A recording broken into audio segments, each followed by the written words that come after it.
연구와 묵상. 아도니아는 왕권이 여호와께로 말미암았다고 입술로는 인정했죠. 왜 선왕의 여인이었던 아비삭을 요구합니까?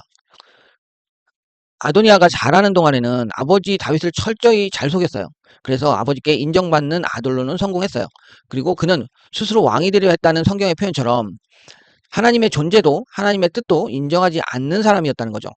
이제는 솔로몬이 왕이 된 것이 여호와 하나님으로 말미암았다고 입술로는 말을 했는데, 그의 요청은 아직도 스스로 왕이 되려는 야욕을 버리지 못하고 있다는 증거인 것입니다.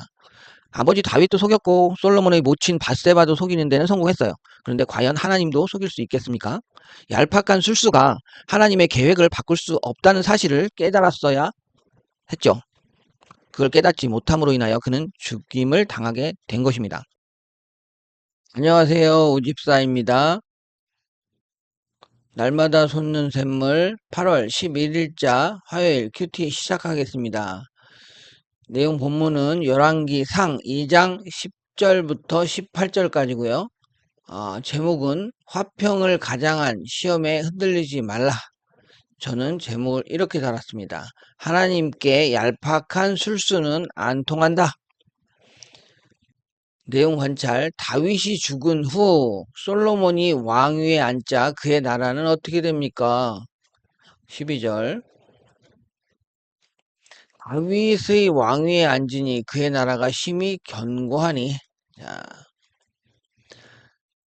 이 표현은 하나님께서 세우신 왕권이 확립되었음을 뜻하며 단순한 정치적 안정이 아니라 하나님이 하신 언약 안에서 세워진 통치 질서가 지켜졌다. 하나님의 질서가 지켜지는 나라가 되었다. 아도니아는 왕권이 여호와께로 말미암았다면서 밧세바에게 무엇을 요청합니까? 그가 이르되 청하건대 솔로몬 왕에게 말씀하여 그가 수냄 여자 아비삭을 내게 주어 아내로 삼게 하소서. 왕이 당신의 청을 거절하지 아니하리이다. 요렇게 요청을 했어요. 비록 다윗 왕이 기력이 쇠하여 잠자리는 같이 하지 못했지만 아비삭은 선왕의 여인이었었어요. 그 선왕의 여인을 아내로 달라고 지금 요청하고 있는 겁니다. 연구와 묵상. 아도니아는 왕권이 여호와께로 말미암았다고 입술로는 인정했죠. 왜 선왕의 여인이었던 아비삭을 요구합니까? 아도니아가 자라는 동안에는 아버지 다윗을 철저히 잘 속였어요. 그래서 아버지께 인정받는 아들로는 성공했어요. 그리고 그는 스스로 왕이 되려 했다는 성경의 표현처럼 하나님의 존재도 하나님의 뜻도 인정하지 않는 사람이었다는 거죠. 이제는 솔로몬이 왕이 된 것이 여호와 하나님으로 말미암았다고 입술로는 말을 했는데, 그의 요청은 아직도 스스로 왕이 되려는 야욕을 버리지 못하고 있다는 증거인 것입니다. 아버지 다윗도 속였고 솔로몬의 모친 밧세바도 속이는 데는 성공했어요. 그런데 과연 하나님도 속일 수 있겠습니까? 얄팍한 술수가 하나님의 계획을 바꿀 수 없다는 사실을 깨달았어야 했죠. 그걸 깨닫지 못함으로 인하여 그는 죽임을 당하게 된 것입니다.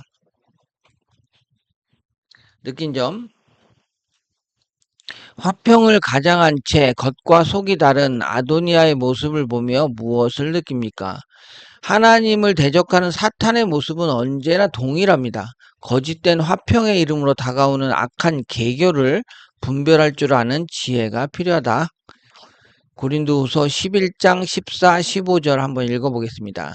이것은 이상한 일이 아니니라 사탄도 자기를 광명의 천사로 가장하나니, 그러므로 사탄의 일꾼들도 자기를 의의 일꾼으로 가장하는 것이 또한 대단한 일이 아니니라. 그들의 마지막은 그 행위대로 되리라. 멸망할 것이다. 율단과 적용. 내가 입술로는 하나님의 뜻을 인정하면서도 속으로는 달리 생각한 때는 언제입니까? 한번 생각해 보죠. 위장된 시험 앞에서 신앙의 견고함을 지키기 위해 오늘 무엇을 실천하겠습니까? 인간의 지혜가 사탄의 관계를 구별할 수 있다고 생각하지 않는다. 오직 성령께서 함께 하심으로 지혜를 주셔야 가능할 것이다. 아멘.